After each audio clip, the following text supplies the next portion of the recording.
Hi நண்பர்களே! நான் தான் உங்க இஎஸ்கே ஃபிஷிங் விலாக்.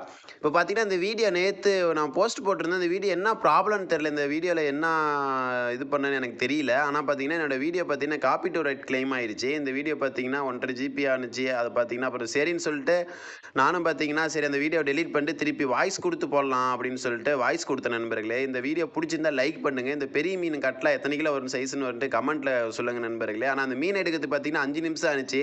என்னோட வீடியோல 5 நிமிஷம் நீங்க டைம் குடுத்து பார்ப்பீங்களா என்னன்னு எனக்கு தெரியல நண்பர்களே. கொஞ்சம் எனக்காச்சும் கொஞ்சம் டைம் ஒதுக்கி பாருங்க. என்ன சின்ன சின்ன யூடியூபர்ஸ்க்குலாம் கொஞ்சம் பெஸ்ட்டா இருக்கும். நீங்க ஒவ்வொரு வியூஸ் எனக்கு ரொம்ப முக்கியம் நண்பர்களே. ஒவ்வொரு ஃபாலோவர்ஸ் பார்த்தீங்கன்னா ஒரு 11,500 பேருக்கு மேல இருக்காங்க நண்பர்கள். ஆனா வந்து என்னோட வீடியோ பார்த்தீங்கன்னா நோட்டிஃபிகேஷன் போகுதா என்னன்னே எனக்கு தெரியவே இல்ல நண்பர்களே. ஏன்னா பார்த்தீங்கன்னா, நான் வீடியோ போட்ட உடனே வேற ஒருத்தர்லாம் நான் ஃபாலோ பண்ணியிருக்கேன். அவங்கலாம் பார்த்தீங்கன்னா, வீடியோ போட்ட உடனே பார்த்தீங்கன்னா, எனக்கு வந்து உடனே நோட்டிஃபிகேஷன் வந்துருது. ஆனா என்னோட வீடியோ யார் யாருக்கு நோட்டிஃபிகேஷன் போகுதுன்னு எனக்கு தெரியவே மாட்டேங்குது நண்பர்களே. நான் வீடியோ போட்ட ஒரு 10 நிமிஷத்துக்குள்ள நோட்டிஃபிகேஷன் வந்துச்சுன்னா எனக்கு ஒரு